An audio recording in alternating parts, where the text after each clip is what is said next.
are an initiative of the Liberation Route Europe, and Europe Remembers, which is an international campaign to raise awareness and commemorate World War II. Given that so many events around the world have been cancelled due to the COVID-19 pandemic, we organised a whole week of conversations with 26 people who witnessed World War II firsthand. They've come from 7 different countries and speak at least 4 languages. We've filmed these conversations and we're broadcasting live tonight so that people can watch from the safety of their own homes and the convenience of their own phones. If you're watching us on Facebook or YouTube at the moment, welcome. Please feel free to send any questions that you might have for our speakers tonight to the studio using the comment function on Facebook and on YouTube. And we'll present as many of those as we can to the witnesses and veterans who are here to speak with us tonight. So this week we've been having conversations with a variety of people, and tonight we're speaking to one person, a civilian from the Netherlands, as well as 2 very special American veterans, all of whom remember the Second World War from different perspectives, either on the home front, on land, or from the air.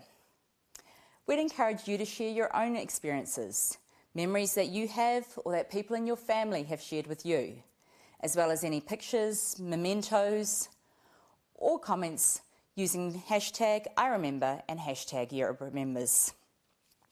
And now I'm very pleased to welcome Martin Dekkers, our first World War II witness, to the final conversation of Europe Remembers. Hello, Martin. How are you? I'm very fine. Nice to see you. It's lovely to see you too. And how has VE Day been for you? The day today. How has today been for you? For us in Holland, the Liberation Day is the 5th of May. So we are liberated already 3 days today. So it's old news for you, but can you remember what it was like 75 years ago when you heard that hostilities in Europe had come to a complete halt? It's a little bit difficult for me to explain this. The last 8 months of the war, I was put into a family without children because in my home, my dad was leader of the underground in our villages. And as the Germans were chasing him, my parents found it better that I would be out because of maybe when the Germans would surround our homes, that I would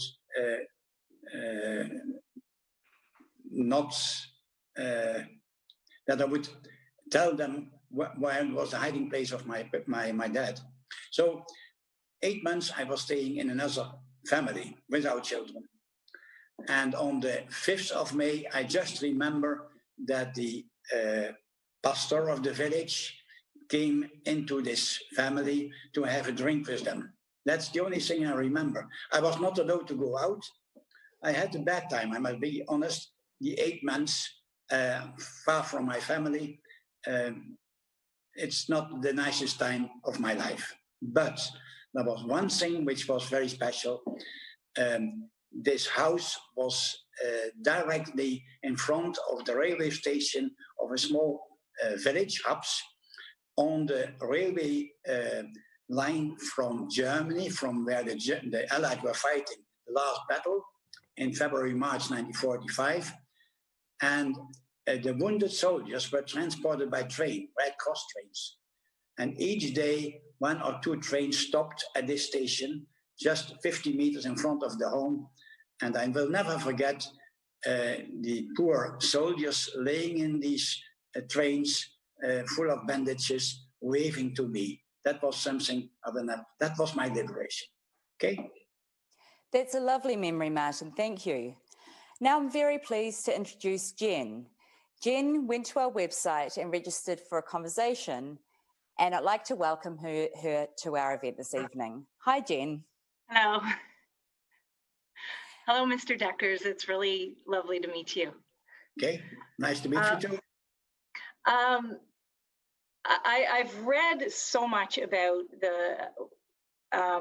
what the Dutch went through, and you've just explained now of how as a child you had to go live in another home, and I can't even imagine going through that and how difficult that must have been. Looking back on this history you lived through, what were your feelings as a child, and looking back as an adult, what are your feelings today?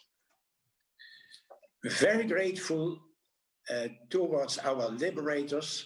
I will never forget these guys coming to Holland.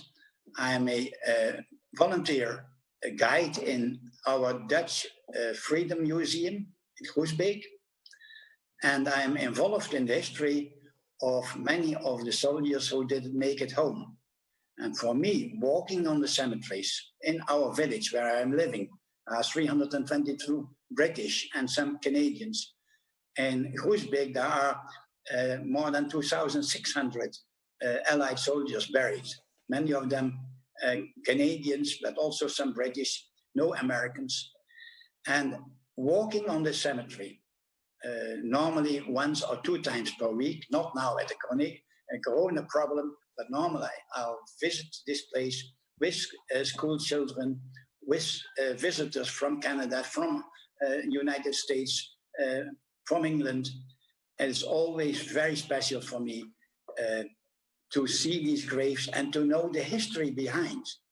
And I have quite a lot of families with whom I have nearly daily contact.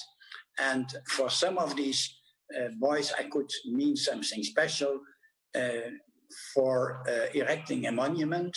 And in fact, the home where I'm sitting now, 200 meters from here, I could arrange with our local community to have a beautiful monument on the Maas River for a young Canadian, Antonio Barbaro from Ottawa.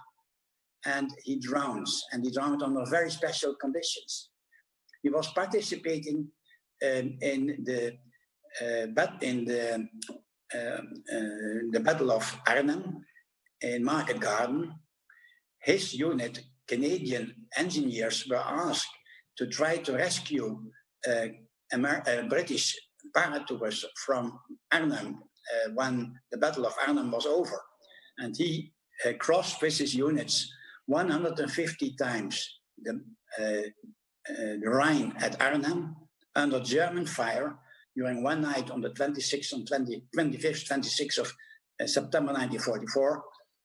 And he was considered one of the heroes to do so. And then he came to my village, just in front of my home, less than 100 meters from here.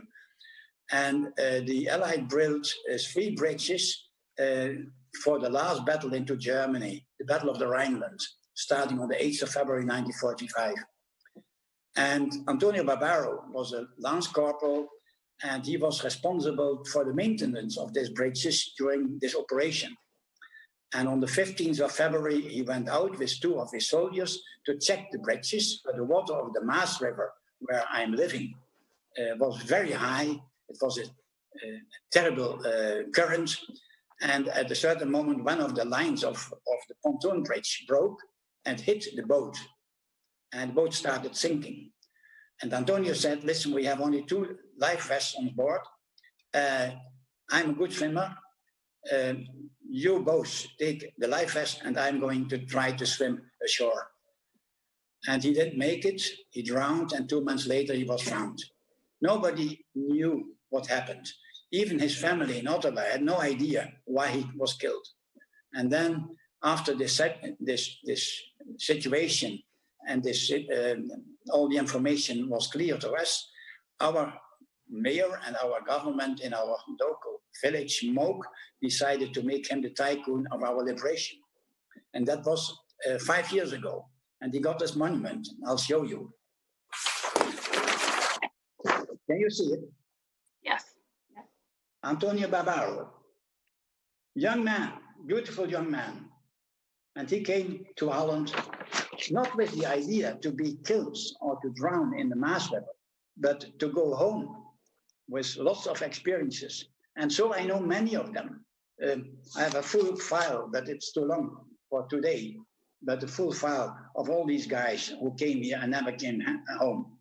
And the nicest thing is to be on these places where the boys like Antonio Barbaro buried in Groesbeek cemetery because he's Canadian. And a number of other Canadians are buried there. And to visit these places with the family, it's always very touching. And go to places where they have been killed. It happened to me 1 year ago that I was with the daughter of a captain who was killed in Germany. And then at a certain moment, we visited a small monument at the German location on the Rhine. And then she said, I feel my dad has been here. I feel my dad, and started crying. That's what is special. We will never, my generation will never forget that we have been liberated. Jen. Simple like that. Jen, where are you speaking to Martin from this evening? I'm from Ottawa, Canada. Oh, so it's probably this morning. Good morning. It's a coincidence. So we actually started our Tulip Festival today. It'll all be done online, but we celebrate with the gift of tulips that your country's given us. I know that. Yes. Actually, I have my Liberation 75 tulip here. It hasn't grown a lot yet, but you should come to Holland. You should go with me to the cemetery. And I would love that. and to see the grave of this guy from Ottawa, Antonio Barbaro. He is known now. He is out of, nobody knew him. But now, because of this monument, he has been on television, Canadian television. My cousin is living in Penticton in British Columbia. He saw this, the whole thing on television. He said, "What are you doing now?" I'm happy working for the Canadians. I would love to go on a tour like that. I would absolutely love it. Okay, you're welcome. Do you have another question for Martin, perhaps about his experiences under either occupation or liberation? I'm amazed at how strong your mother must have been. Like to your father goes away, she's looking after the home, she sends you away. I can't even imagine the hardship of that. And when you were finally liberated, what was it like to be with her again, and how did you carry on from there? Just simple. When I came home, in the meantime, we had some more children, not in these 8 months, but I met my brothers and sisters again, and then we restarted our life. My dad was director of a small cooperative dairy in Holland, and he had to work hard to rebuild everything up again. And he never talked about war, never. Shortly before he died, he was very young when he died at 59, we made a tour together through Europe because he liked that. Not with my mother, only us. And each evening in the hotel, I asked him, "Please tell me what happened in the war. What did you do?" And each time he said, "Listen, it's not interesting. It's past, it is history, and now we have future." And then I asked him, "But we are in the Cold War time." That was in the 50s, 1950s, 59, 60. And I had been in the army in the Cold War time against the Russians. What can I do when this will be the same situation like you had in 1940 or 1939? He said, "Listen, you have to decide yourself. And the only thing I can advise you, do what your heart gives to you, nothing more. Don't listen to other people, and don't think about medals and things like that, because we are not going to have them. if you are a real hero, it's very seldom that you get the medals you deserve. But that's not important. That's what he told me. Martin, that's a wonderful message for VE Day. And I think I'm pleased to introduce you to Clark, who has also joined our conversation, and he has some questions to ask you as well. Okay. Hi, Clark. Hi, how are you? Hi, Mr. Deckers. Hello, Clark. Where are you from? Cheshire, Connecticut. Okay. But I grew up in rural southern Illinois. Uh-huh. I had a great uncle, was a first lieutenant in the American Army, and he died 1 month. He was killed in action in northern Germany, and he's buried in Margraten, Holland. Yeah, that's a very, very special place. I visit this place regularly, and it is the most sacred place for me. There are 8,301 Americans buried over there. It's a beautiful location.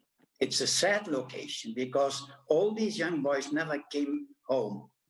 Do you know that each individual grave on Margraten is adapted by a Dutch family? I think I did know that. I got wind of it, and then I forgot about it.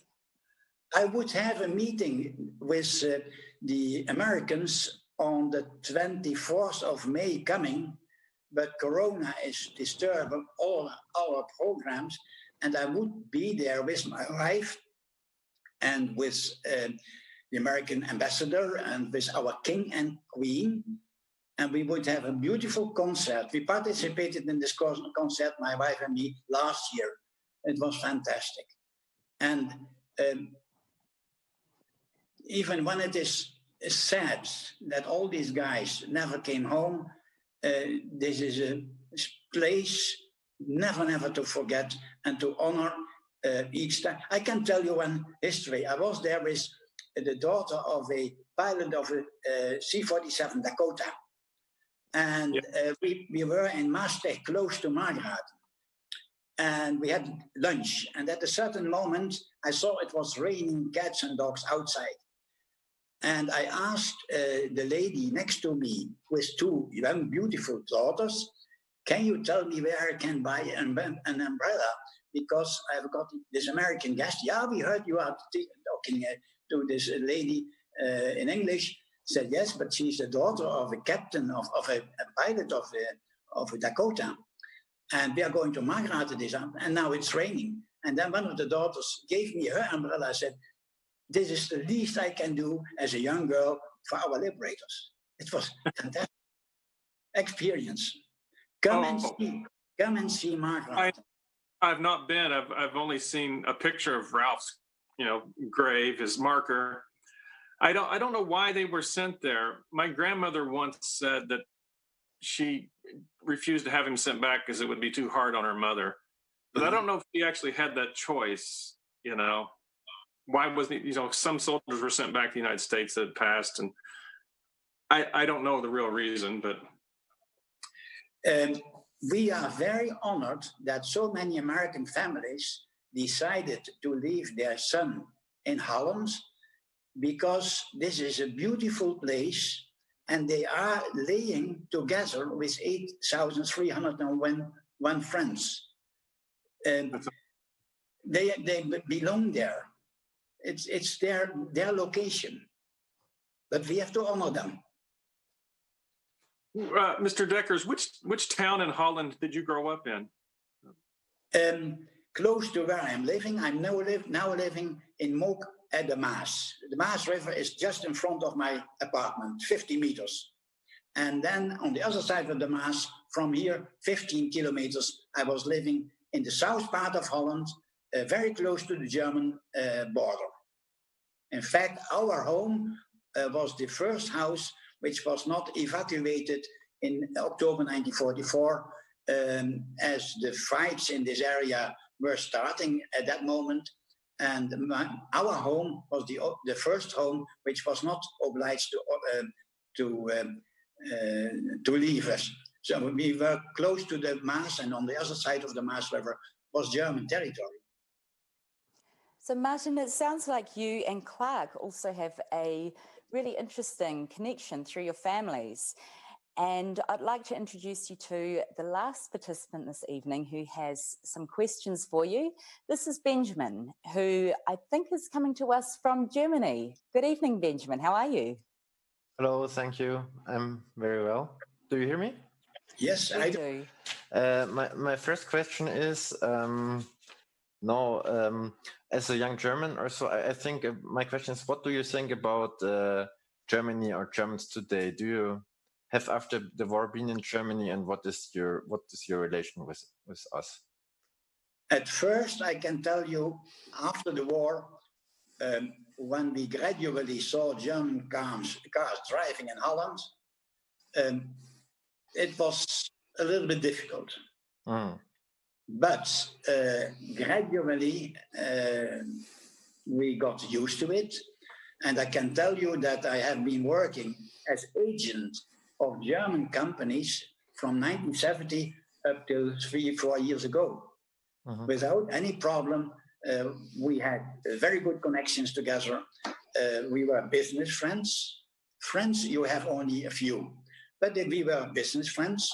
And I have a very good souvenir of this time. Okay. Simple. And we are living close to Germany. Many of the Dutch find it cheaper to live in Germany nowadays because houses are cheaper. So many people I know, which are from Holland, Dutch origin, are living on the other side of the frontier and are driving with a German car. My own daughter lived in a place close to Kleve. She was driving in a car with a Kleve number plate. And I had not the slightest problem with that. No, that's over. And I must say, working in the Freedom Museum, we get more and more youngsters from Germany, from gymnasium and from grammar school. And I must say, they do not know much about history from at home. And I can understand that, because if you have to ask your granddad, you have been fighting in the Second World War. Where have you been? It's very hard to explain what you have been doing under those conditions. And so I understand that it was a difficult item at home. And what we do is to explain with a neutral view, with our sentiment of being occupied, but free to think whatever we like. They are very grateful to be with us. And I must say, it's a success when we could get the schools from the Rhineland in our museum. And we very much like to have them. Okay, so Benjamin, now that you've got the opportunity to speak to somebody in person with such vivid memories, is there another question that you'd like to ask?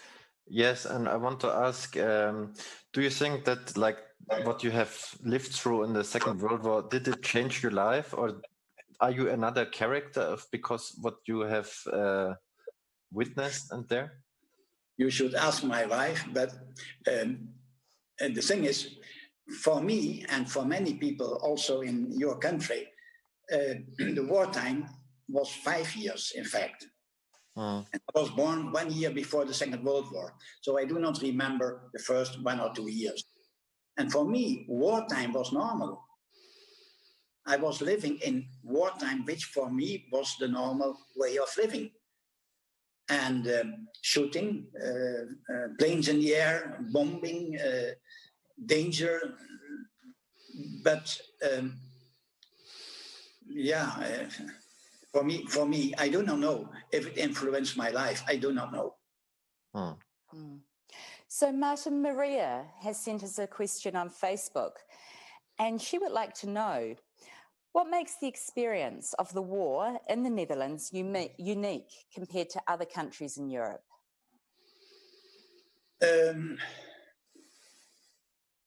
I think we went through the same misery as many countries in Europe. Maybe because of the situation of Holland, we had a little bit different situation because half of Holland is below the level of the sea. So we had polders, we had lots of water, also places where German troops could very difficult check. So many people could go underground in these areas, like in Friesland. In the north part of Holland, in Friesland, many people work, many guys who had to go underground to escape also from obliged labor in Germany, because you should not forget that 500,000 Dutchmen were obliged to work in Germany. And that was not just working in Germany. Some of them, or many of them, worked in factories. And these factories were bombed by the Allies. And quite a number of Dutch have been killed due to that. But to be honest, I also know Dutchmen I met in the course of my time who have been obliged to work in Germany, but were in correct German families on farms and were treated so well that they still have contact with them 75 years after the war. So it's a little bit different. A mixed bag, we can say. Benjamin, we have time for a final question. Is there anything? I'm sorry. You'd like to ask? Yes, no, I have another. My last question is, do you think, what does this day, like now, the 8th of May, or maybe the 5th of May in the Netherlands, what does it mean for you?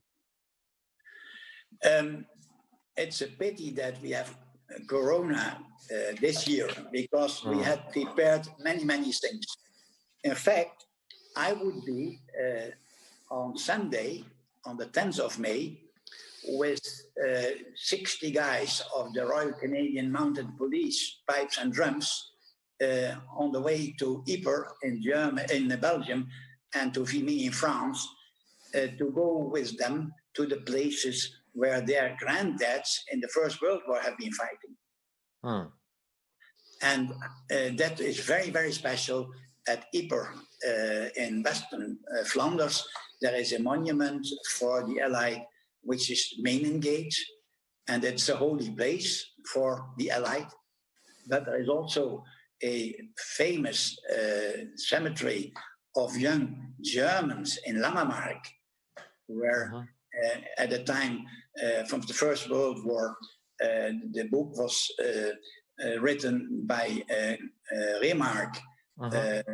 You know this. Yeah, I know this, yes. Nothing new on the Western Front, yeah. Yes, and exactly. And this, he tells the story what a war really is. A war is not fun. A war is a very unpleasant situation to be in it. And I wish that you, my children, my grandchildren, will continue to be free the next 100 years, because I hope that they can see from our histories, from our stories we tell, that liberation is very special, because it was the end of a very bad time. Martin, I think you've done a terrific job of explaining that to us tonight and sharing your memories with us. I'd like to thank you very much, and I hope that many of us will have the opportunity to visit Martin at the Freedom Museum next time you're in the Netherlands, and to hear him share more of his memories. Okay. We're going to take a short break, but we'll be back in a couple of minutes with more from Europe Remembers Live. Thank you.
Hi, welcome back to Europe Remembers Live. Tonight we're bringing you conversations with people who witnessed the Second World War firsthand and veterans from the conflict. We were going to have a conversation with Guy Whiddon, another wonderful veteran from the US. And Guy isn't able to join us tonight, but I just want to assure everyone that he's in very good health and he's been invited to Washington, DC for a special VE Day event. And we wish him, I'm sure we all wish him all the best. However, on our program, we do have Tom Lacey.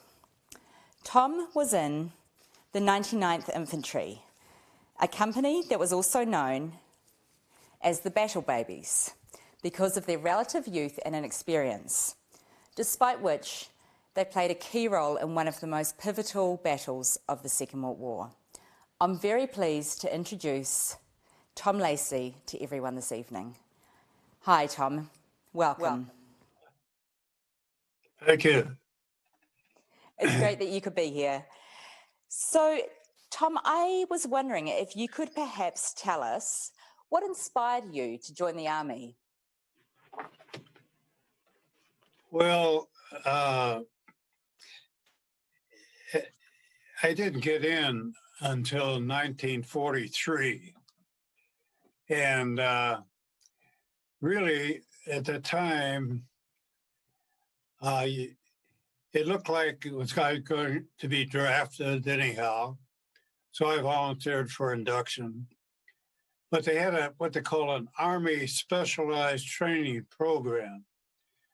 And in that program, the Army put you through basic infantry training for 3 months, which is standard training at that time. And after that, you went to school. They sent you to school because they needed engineers. And you would be in school for about 3 years, maybe 3.5, depending on what course you took. And then you'd be sent to officers training school at Fort Benning, Georgia. And after that, you become an officer and you become a second lieutenant in some form of the Army training. Quartermaster, infantry, communications, several options. But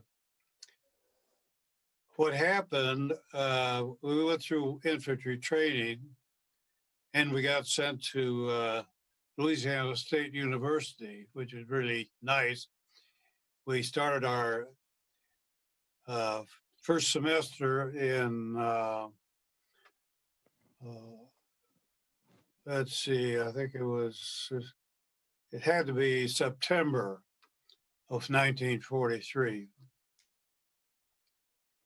Well, we finished the semester and we were going home on furlough for 10 days. And Colonel came back from Anzio Beachhead in Italy, which was losing second lieutenants so fast. He said, I want to tell you, you're going home on a 10-day furlough, but when you come back, you're going to infantry training, basic officers training at Fort Benning, Georgia. We need second lieutenants over there at Anzio because they're knocking them off so fast. So we went for a 10-day furlough, got back. Well,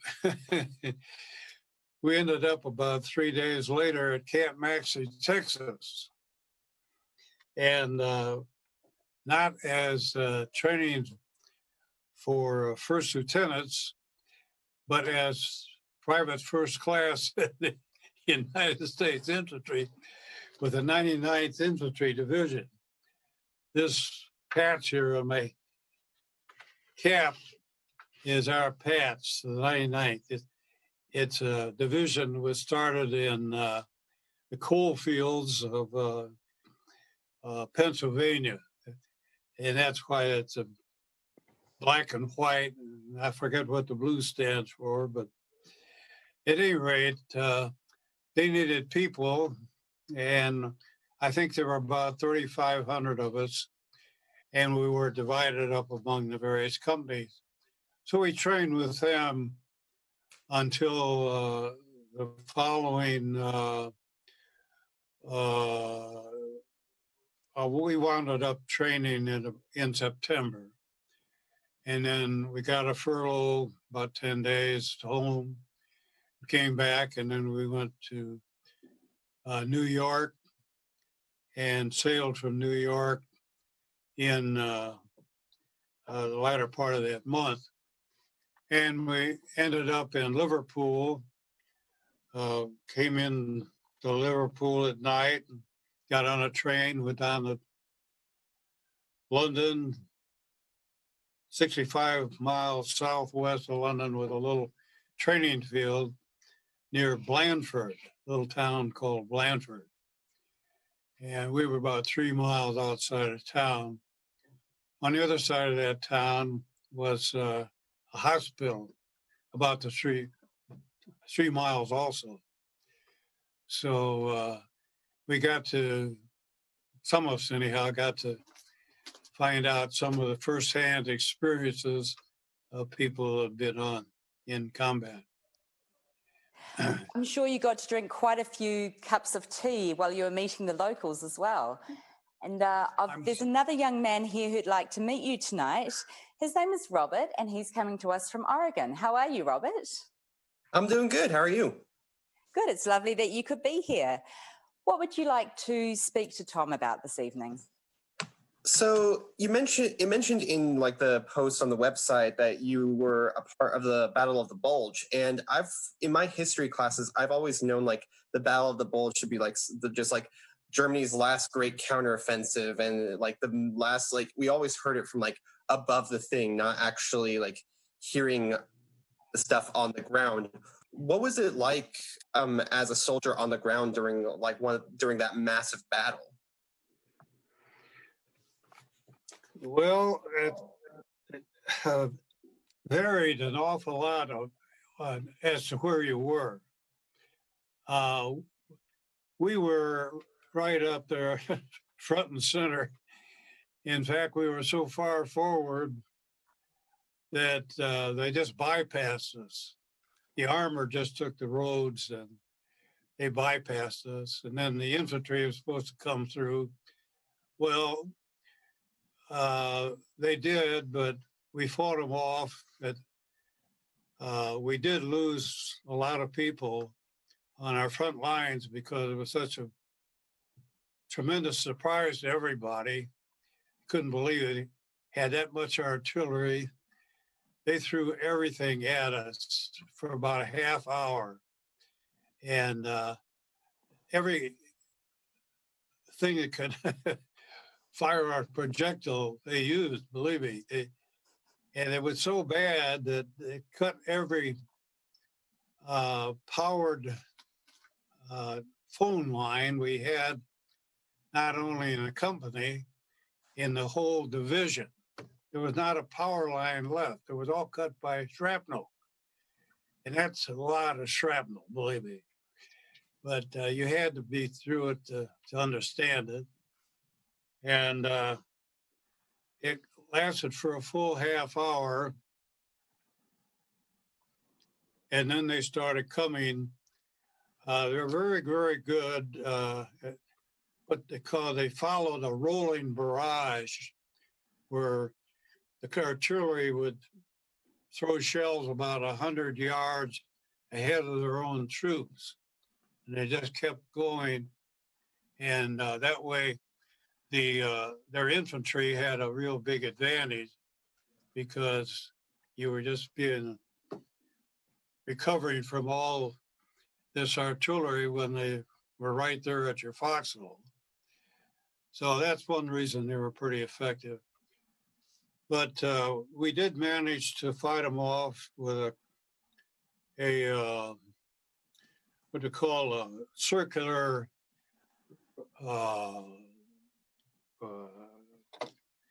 response. You dig foxholes around the company command post, and so whatever angle they come from, you got somebody shooting at them. So we did finally get them to move to the east, and it was very quiet that afternoon. Just when anybody left on the opposition. And we got a call that night. Being on the radio, I was the only form of communication with battalion or anybody else for that matter, because all of our other telephones were all shot out. So about 9 o'clock, I got a call from battalion, and it was in code, and said that we would get together the next morning at 9 o'clock at battalion headquarters. Was about halfway back to the regimental headquarters. Regimental headquarters was in a little town called Crinkhill, and it turned out to be one of the major sources, or I should say targets, really, of the German army, because the Belgium roads were very, very narrow. And at that time, there was a lot of mud. And those two things helped us a lot, because the German tanks were big and they had trouble with those narrow roads in the beginning, but being wet and muddy and everything, those big Tigers just had an awful time getting through these small towns, particularly because they were very narrow roads, and the streets, a 90-degree turn was a 90-degree turn. Sometimes these Tigers would just get hung up just trying to make the doggone turn. It was, I didn't see this because it was back at regimental headquarters, but there was a major target tank that was stuck in a major artery in Crinkhill for, I think, the better part of a day. So they had to make alternate plans.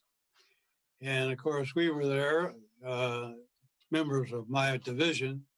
I wasn't there. We were out about 3 miles further to the east, but they had just bypassed us. So we were kind of a lost battalion for over 2 days.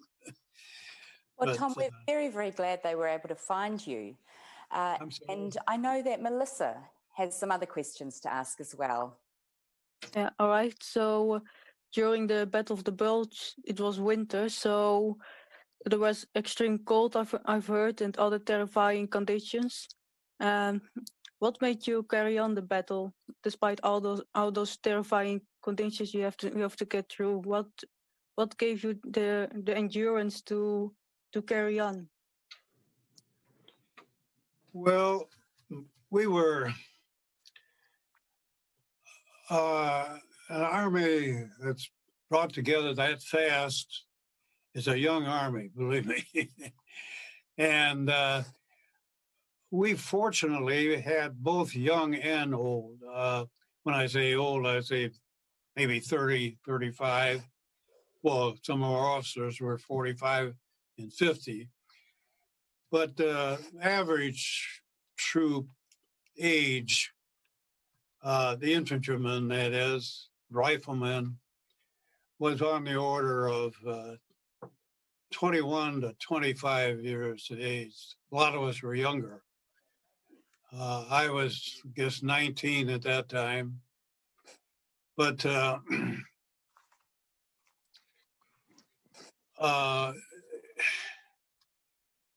young people have an awful lot more energy than older people. The usual guy at 45 doesn't have near the endurance and the strength and so forth as a 21 or even 20-year-old. So that's a big, big advantage. We're able to last longer and carry bigger loads and walk further. But that's in a major world war. That's the way the Army comes together. It's a bunch of young people. That was particularly true in the Air Force. Some of the people in that Air Force are 20, 21 years old, and they were firing these P-51s, P-47s, P-38s. They were doing great and big things, really. They really were. Tom, I'm Sarah sorry? from Facebook has sent you a question. She would like to know, did you bring back any mementos from your time in Europe? I'm sorry. Did you bring any mementos from your time in Europe? Did you bring anything Oh, back from mementos? the war? Oh. Like, Actually, I am not a collector. I'm pretty lightweight, and anything beyond that 40-pound radio I carried plus a 5-pound drum, we were given a carbine rather than an M1 because it was just half the weight. But I didn't carry a lot. Souvenirs as you go along. Tom, we have another participant who'd like to speak to you, and I believe it's somebody that you may know. Hello, Sophia. Hi, Grandpa. Hello. A very big surprise.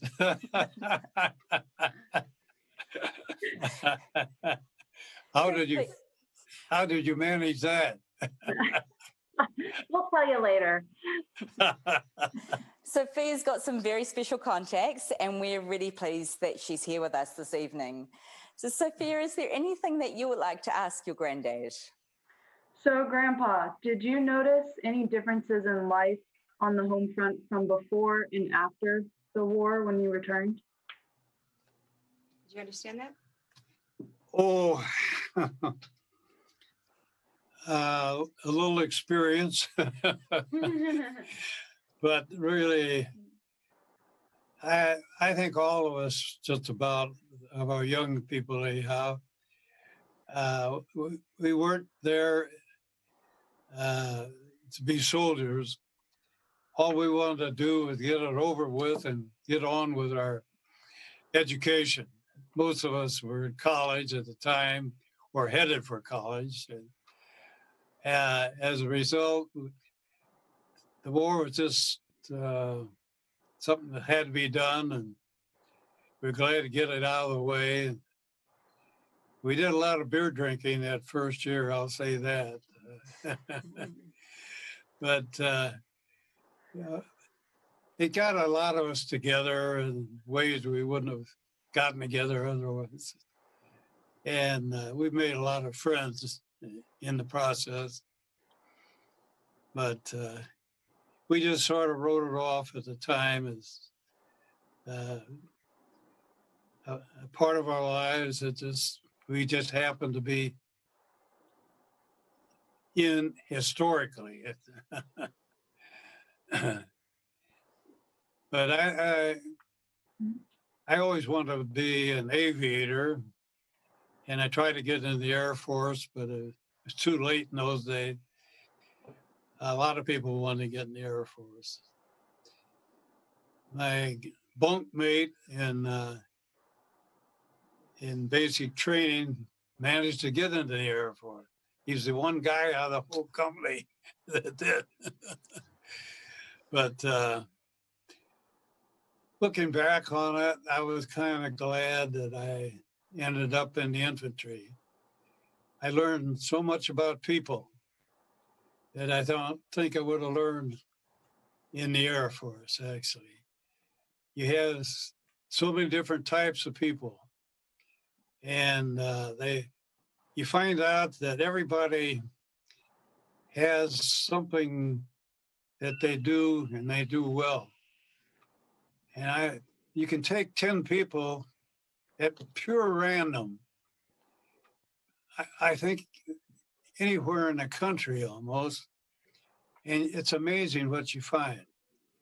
You find doctors, you find ditch diggers, you find people who are very good at music.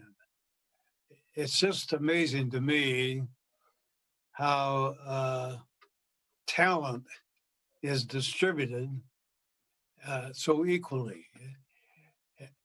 It used to be that before every election, major election in the United States, they go to this little town. I don't think it had more than 100 people. And almost always those people were right on the election. And that means, to me anyhow, that that talent is distributed. You know,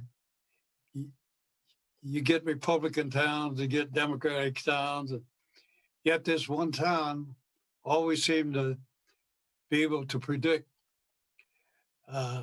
who was going to be elected president of the United States in any election. So, Sophia, you're in Kansas, is that right? Are you living close to your grandpa at the moment? I'm sorry. She's asking. Yes, so we're in Kansas and Grandpa right now is in St. Louis.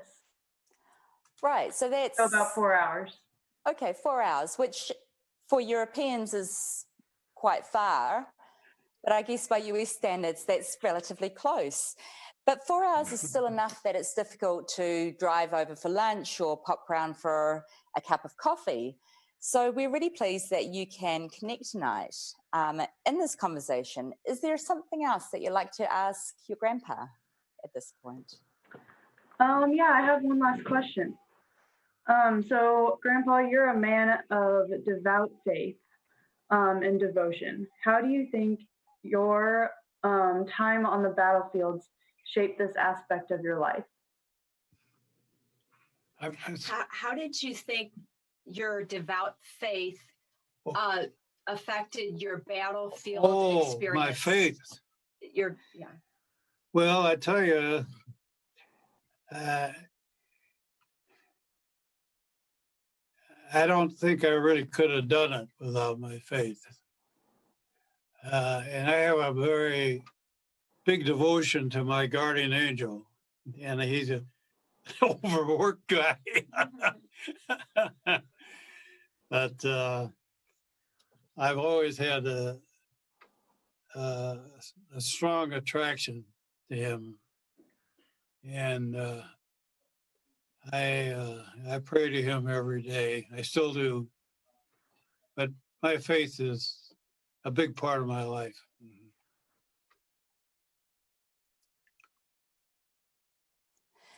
So, Tom, before we go to the break, is there anything else that you'd like to share with Sophia or with any other young people this evening?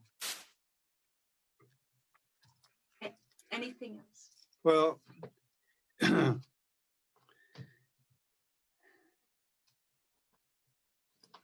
one thing we need to do, and we've been doing a pretty good job of it, I think, the last 20, 30 years, is we've not gotten into a major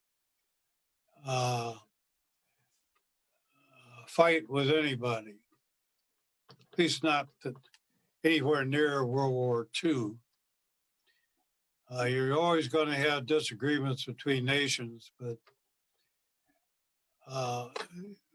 war never solves anything. You look back in history, and it's very, very rare that you find a war that I think has done real good. World War II was a little exception because you had three really vicious people in the world that weren't going to change. And you had to protect yourself, and your friends and so forth. But when people decide they want to go to war, they need to think, and they need to go back and look at what happened in World War. The people that take the worst beating are the women and children that are non-combatants.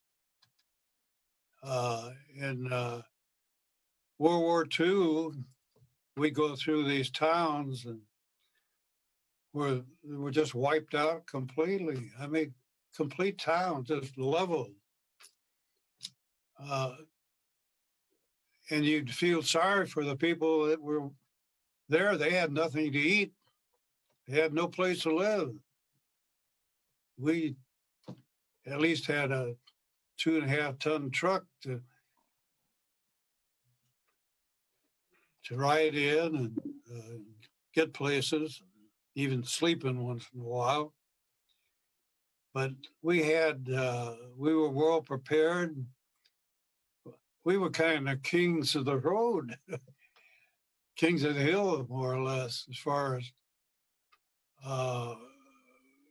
living is concerned. So war, I don't think, is ever justified, particularly today. There are so many ungodly weapons out there today that you wouldn't believe. And I'm sure they're worse than they were then. Well, they certainly are now. But that's the major thing that I learned. Mm-hmm. Tom, thank you for sharing with us. I think it's difficult to think of a more meaningful or a more compelling message on today, the 75th anniversary of VE Day. And we really appreciate you being here to speak with us about your memories. We're going to take a short break now, and when we come back, we'll have another conversation with a veteran of the Second World War.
Welcome back to Europe Remembers Live. Today is the 75th anniversary of VE Day, the day that marked the end of hostilities in the Second World War in Europe. My next guest and our next conversation is with Jim Martin, a member of the 101st Airborne. Jim is going to share with us some of his memories of some of the most pivotal moments of World War II, including D-Day, the Battle of the Bulge, and other major events. Welcome, Jim. She welcomed you. Thank you. It's lovely that you could be here. Thank you for joining us. You're welcome. So, Jim, I understand you were a member of the 101st Airborne. What inspired you to join the Air Force of all of the branches of the military? What inspired you to join the Airborne instead of the Navy? Well, that's quite a story. I had two things I was interested in when I was young, and I'm talking very young, starting around 5. I had seen a parachute jump at a county fair when I was 5 years old, and I thought sometime I'd like to do that. But at the same time, I was more interested in submarines, and I'd read everything about Jules Verne's 20,000 Leagues Under the Sea, and Dr. Beebe went down in his bath escape 40,000 feet deep, and Lieutenant Momsen came up with a way to get people out of a disabled submarine. And so when I went down there, I signed up for the Navy. Now, I was actually signed up as part of the Navy, and I said to the man, now, how soon am I going to go? And he said, well, they're building the submarine you're going to be on. It's going to be out 6 months. We'll keep track of you and let you know. I'd had a big fight with my boss when I left because I was in a tool and die shop and I had a deferment. And I told him I was going to go. And he threw a fit. So I couldn't very well go back and ask him to let me work for another 6 months. So I went across the hall and signed up for parachute duty. Now, I wasn't going to go. You got to understand, when we came out of World War I, this country became very isolationist. And I was one of the worst ones because I grew up listening to these guys who had been gassed in World War I that lived around me. You go down the street in the summertime and hear them gasping for breath. And they were all burnt in their hands and their face where the mustard gas had got on them. And I said, I'm never going to do that again. And we passed 2 laws in this country at that time. And one was that the United States would never again engage in a war unless we were attacked. And the second one was, we're not going to help anybody else that was going to fight, give them any material or anything like that. Well, Pearl Harbor came along, and that didn't touch me in the least. I wasn't afraid of getting killed or anything. It's just we had lost more people over there in the living conditions than we had lost in combat. And for that reason, I wasn't going to do anything about it. Well, as time went on, it became apparent that Britain and France, if they didn't get some help, they were going to go down.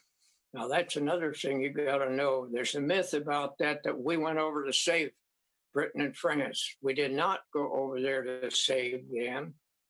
We went over there to join with them to get rid of Hitler. Now, that was not a gift because he had designs for the whole world. And if those two went down, it wouldn't be long before we were going to be on a chopping block. And that's why that happened. I did feel that if I was going to go, I was going to go in one of the toughest services there was. I wasn't going to go in and just be some echelon person. And of course, the paratroopers were that unit. the old guard, a lot of them, wanted to do it just like we did before, trench warfare. And we had some younger officers and a few of the other officers that knew we had to change.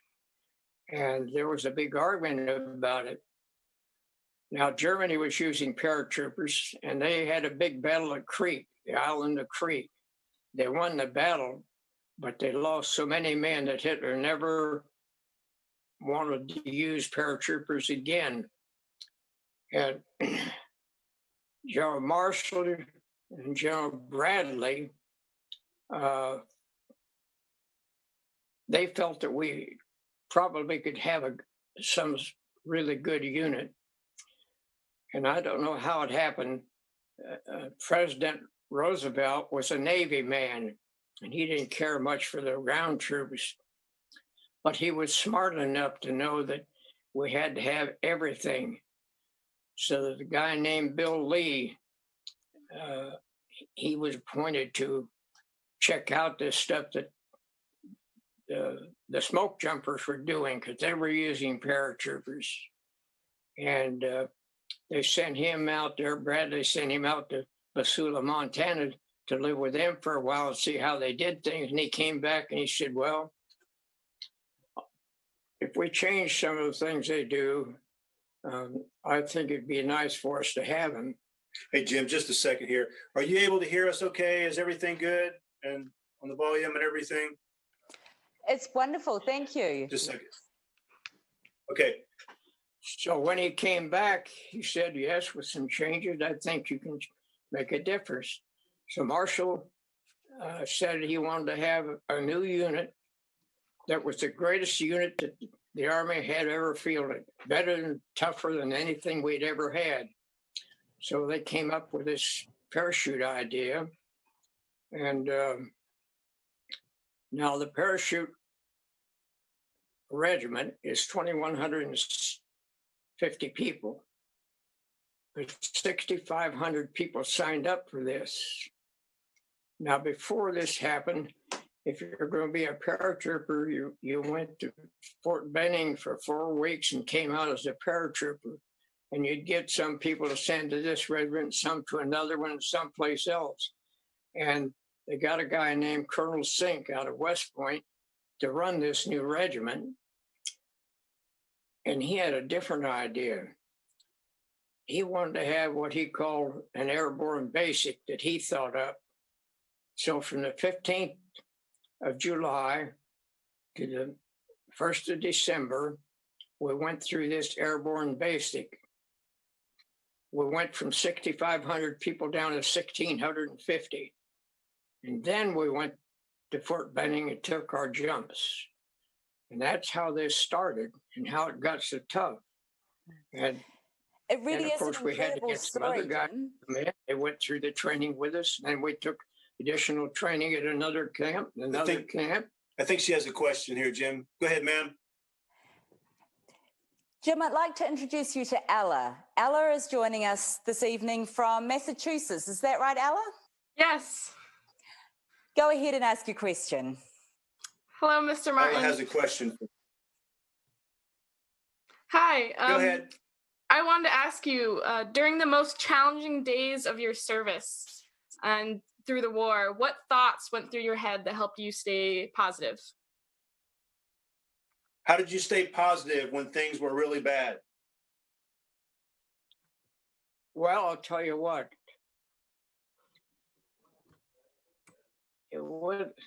I was always a positive person. And the people who joined up with me and went through it, we were all positive people. We were not people that would back away from a tough assignment. And you got to remember, we were told all through this training, day after day, that probably 90% of us would be killed, and not a single man backed off from it.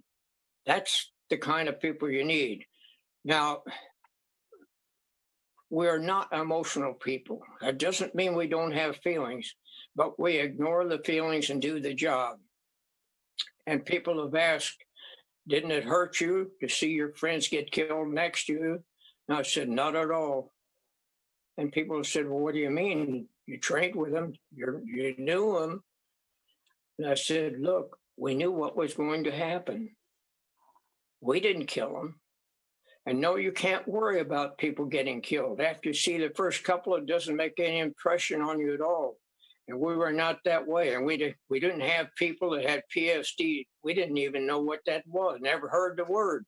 We just didn't have it. That's what the basic training did for us. It got rid of those who could not do what we did. And people have said now, well, don't you look back and have dreams or anything? It's no, never. I've never had a dream. When you're in, it's horrible. When you get out, it's over. None of our guys do. We just don't, we're not that kind of people. It just doesn't do that to us. Now, I have changed a little. When I came back the last couple of years, I've changed. Now, I didn't used to, I felt the same way about civilians getting in a car wreck or in a fire. But in the last 5 years, I began to think, no, these people are not expected to go through those things. And so I'm a little softer about it. As far as military, we got them over there today. In 15 years, 18, 20 years, we've only killed 5,000 people. That's nothing. It's tough on the families. It was tough on our families. But I'm thankful I went. Under similar circumstances, I would go and do the same thing again. It wouldn't bother me in the very least. Jim, we're coming to you from the studio in Brussels, in Belgium. And there are also people joining us from some other countries in Europe, including Germany, which is where our next participant comes from. I'd like you to meet Florian, who has a question for you. Hi, Florian. Okay, she's saying they're operating out of Brussels, but they also have people from Germany.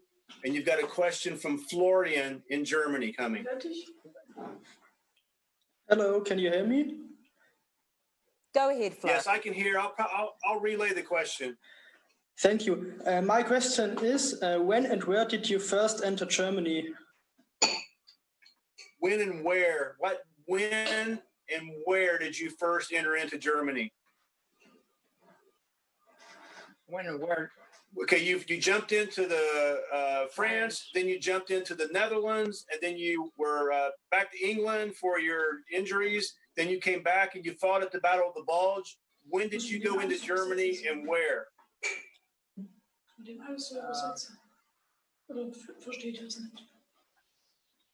We went into Germany before we went to Holland. Well, now let me tell you something too. I know there's a lot of feeling some people have still about Germany. But according to all that I've heard and talked to the people at the top, only about 30% of the Germans wanted this war. Now, the rest of them either went along with it or they got put in a concentration camp. And we have people today who thought we should never do anything for Germany. You may not know it, but they had this program where we went in and rebuilt the German industry. The reason for that was under the reparations, most countries take cash. In Germany's case, they were asked to make over $8 billion in reparations. All the world together could not have done that. Now, France and America and Britain took some money. But Germany took the factories. So after the war, we went over there and rebuilt those factories. And people, automotive people in the United States threw a fit. Well, why should you go build them? Why don't you help us? And the president said, you guys made money all through the war. These people have nothing. We didn't do that as a welfare thing. We knew, and our top people knew, if Germany wasn't rebuilt and got back up into the rest of the nations, all of us were in trouble.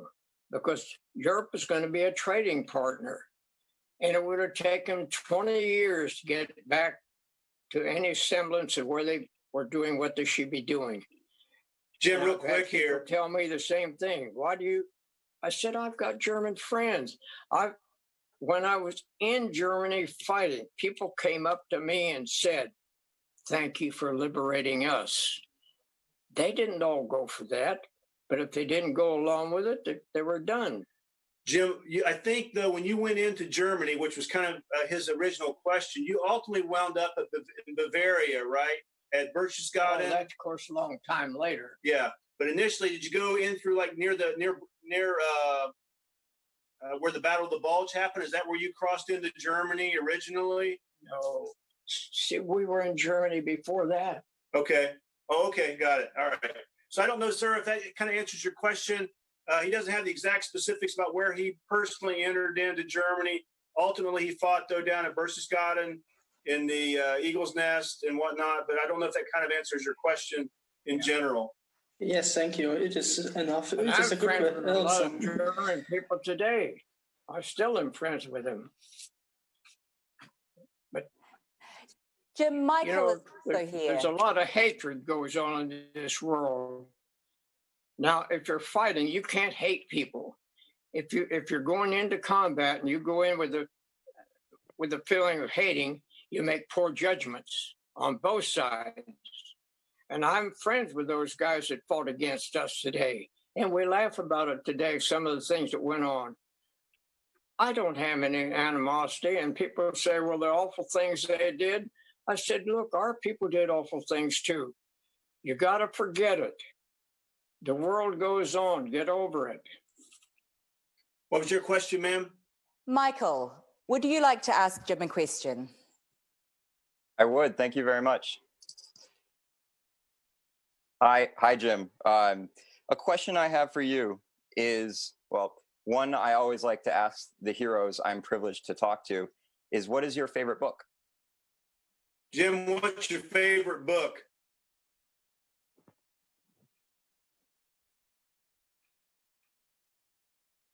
Well, I've got so many books that I've helped write. That's a hard question. Here's somebody that's been reading for like, 95 years. I have helped dozens of authors. But which one do you like? Writing their books. Which I'd say the first one was the one about France. It was done by a guy named Koskamaki. That's the one that's my favorite because that was our first time in combat.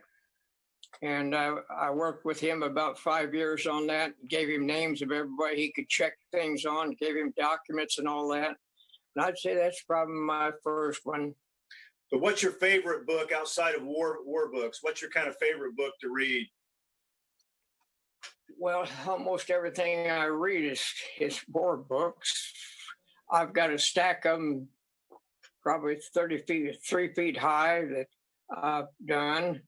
And I'm starting to give those away now to people that are interested in them before I die.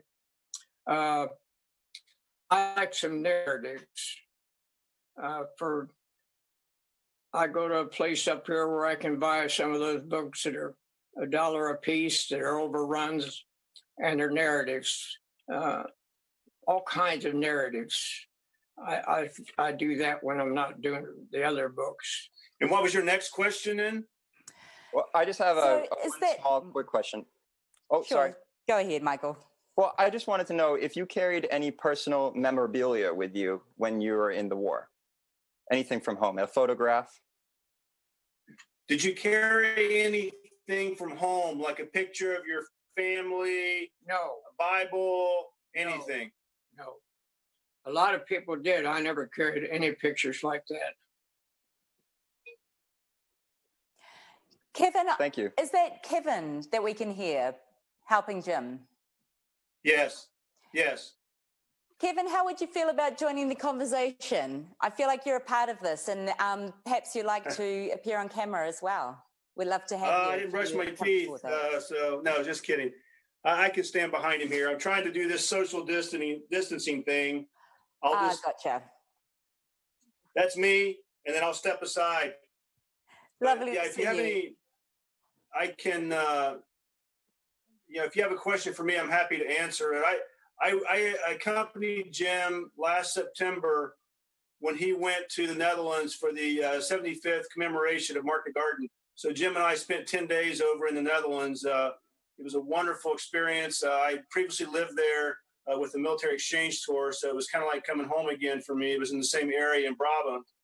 And, but at any rate, it was hosted, by the Jumbo and some other businesses hosted the expenses for that, and they treated us like royalty. We went throughout the country, and Jim jumped again at age 98 at the time. It was a tandem jump, and he jumped again very close to where he jumped 75 years prior. That's fantastic. Michael, I think we have time for one more question. Sure. What memory from the war is the happiest for you? Do you have a happy memory from the war, Annie? Yes.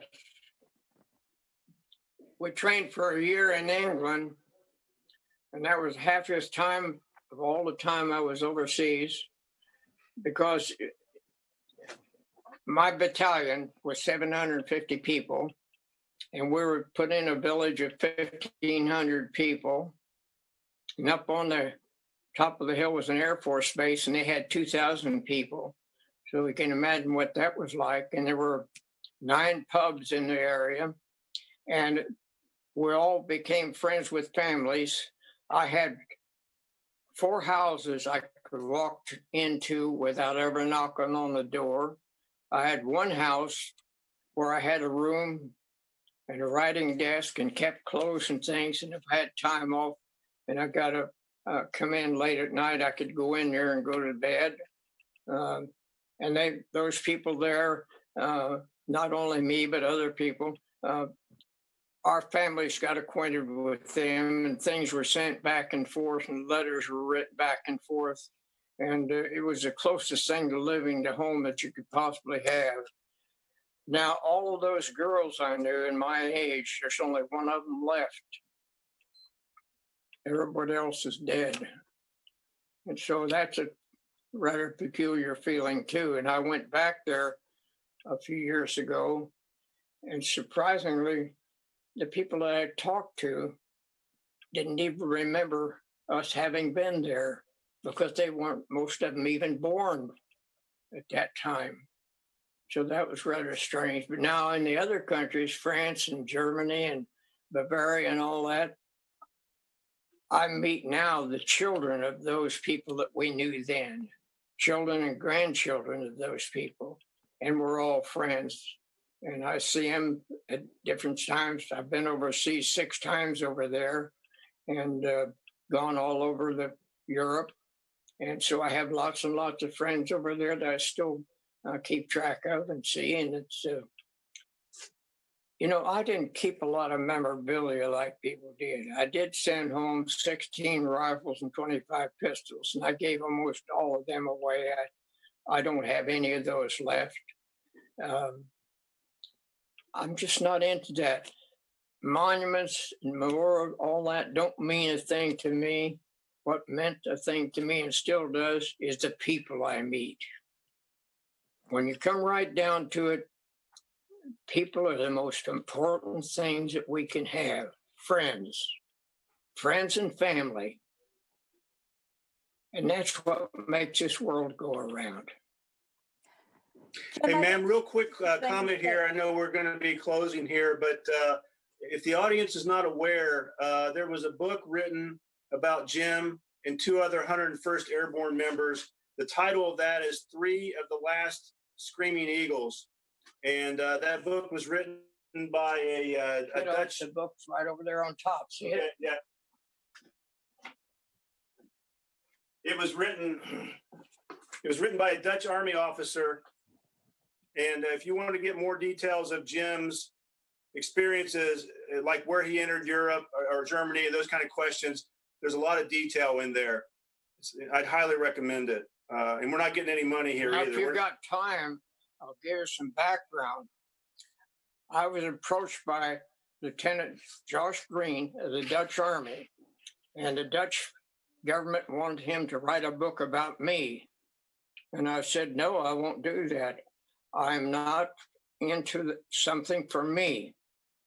And so they came back a few months later and said, well, suppose we had two other guys and write something about each one of you, what would you do? And I said, okay, I'll do that. And he asked me who they were, and they said Dick Klein and Dan McBride. And I said, yeah, I'm friends with both of them. Now, what about the money? He said, all the money I could make from the sale of the books. And none of us would take it.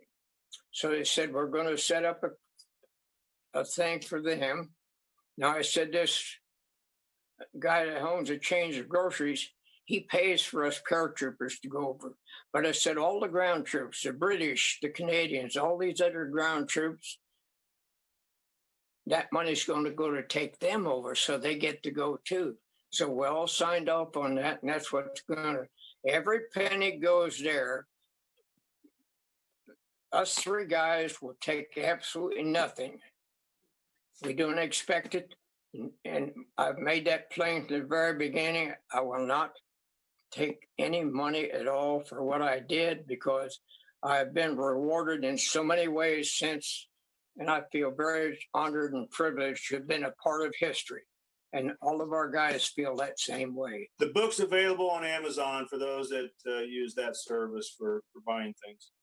Thank you. So just to remind the audience, people who are watching at home, the book is called The Last Three Screaming Eagles. Is that right? It's 3 of the last World War II Screaming Eagles. I We'll back it up a little bit. Again, 3 of the last World War II Screaming Eagles. And then the author is Josh Green. Now, there's the author. What this does, if I can get it in there. Hopefully you can see it. We'll put a link to it on our website and on the Facebook page. This goes for each one of us from our childhood up until we joined, then our service, and then what we did after the service and how we got along. And let me tell you, after the service, you've heard how terribly treated the people coming back from Vietnam.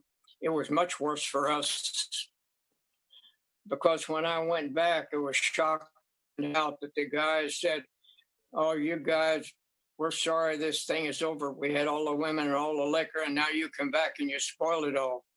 And it was 2 years after I got back, I couldn't get a job. My wife and I darn near starved to death, believe me. And to think that there are people in this country that actually felt like that, it just was pretty hard to take. But I'm glad to see all of the interest in history now, and especially these young people. I think they should do that, and I'll do everything I can to keep that going. And that's what my mission is today with this history teacher that I travel with. That's what we do. And we're able to get people come to us and say, my dad was here in your unit. I don't know anything about it. He never said anything. And we can put him in touch with people that knew him or the survivors of him. And that's another thing. I have nothing. There's nothing bothers me about it at all. The things we saw were horrible. The president's wife went to him and said, these paratroopers are barbaric people. You can't turn them loose in civilian life. You got to put them on an island and reprogram. You just can't do it. And he said no. And you know what? None of us had any trouble when we came back. We went back to life. We have judges. We have some who were ministers. We have some that become millionaires, but we didn't have any bad people. We were able to turn that off. The same as when we went in. People said, well, how could you raised as a Christian and then suddenly go over and kill people? I said, I'm not a religious person, but read your Bible. Even in the Bible, it said there are times when you must have a war. And people said, well, the war never settled anything. You know what?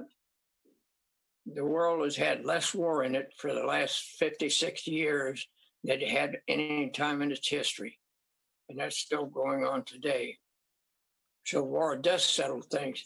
In Holland, they've had 75 years without war. Don't tell me war doesn't settle things. Jim, it's been a real privilege to have you join us here tonight. It's the 75th anniversary of VE Day, and we've been very proud and very happy to be able to bring you conversations with witnesses and veterans from the Second World War. People who are watching at home or those who you'd like to share these conversations with can find them on our website or on YouTube and Facebook. If you have your own memories or perhaps mementos, pictures of mementos or stories that you like to share, please post them with hashtag I Remember and Europe Remembers. And once again, I'd like to say how nice it was to have you here, Jim, and thank you so much for participating.